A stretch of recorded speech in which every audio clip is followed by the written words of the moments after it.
Ang sabi ni PRRD, papasukin niyo yung anak ko. Abogada siya. At ang sinabi mo, hindi ko siya papapasukin.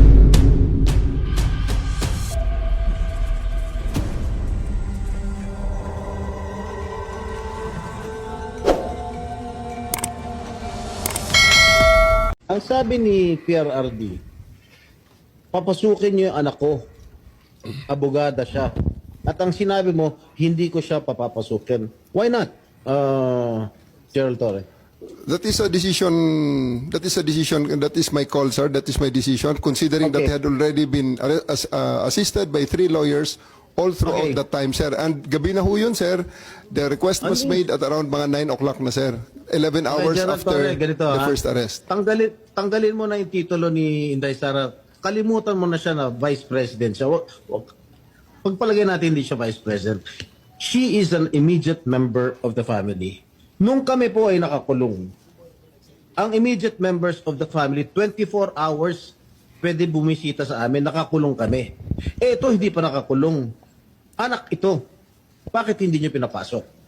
Maliban doon, is this not a violation of RA 7438 that requires that you guarantee access to an attorney in addition to the immediate family? The President also said na yung anak niya, yung babae, abogado ko yun, papasukin nyo. Hindi nyo pinapasok. Eh, abogado yun eh.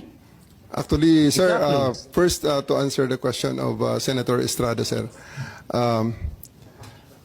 I have told the President that they can visit him at his detention facility because at this time the order of the day is to load him into a plane. So that's what we endeavored to do, and that's what happened, sir.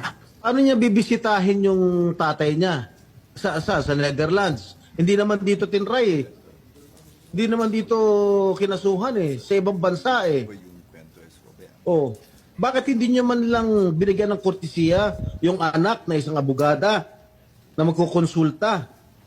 Katulad nga na sinabi ko kanina, yung mga nakakulong nga, 24 hours pwede bumisita ang immediate members of the family.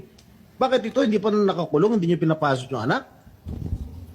Our mission at that time, sir, is to deliver him to the My God. body Kahit who ano issued the warrant, mangyari, sir. Nasa batas yan. Nasa batas yan, General. Immediate members of the family, lawyers, priests, etc., etc.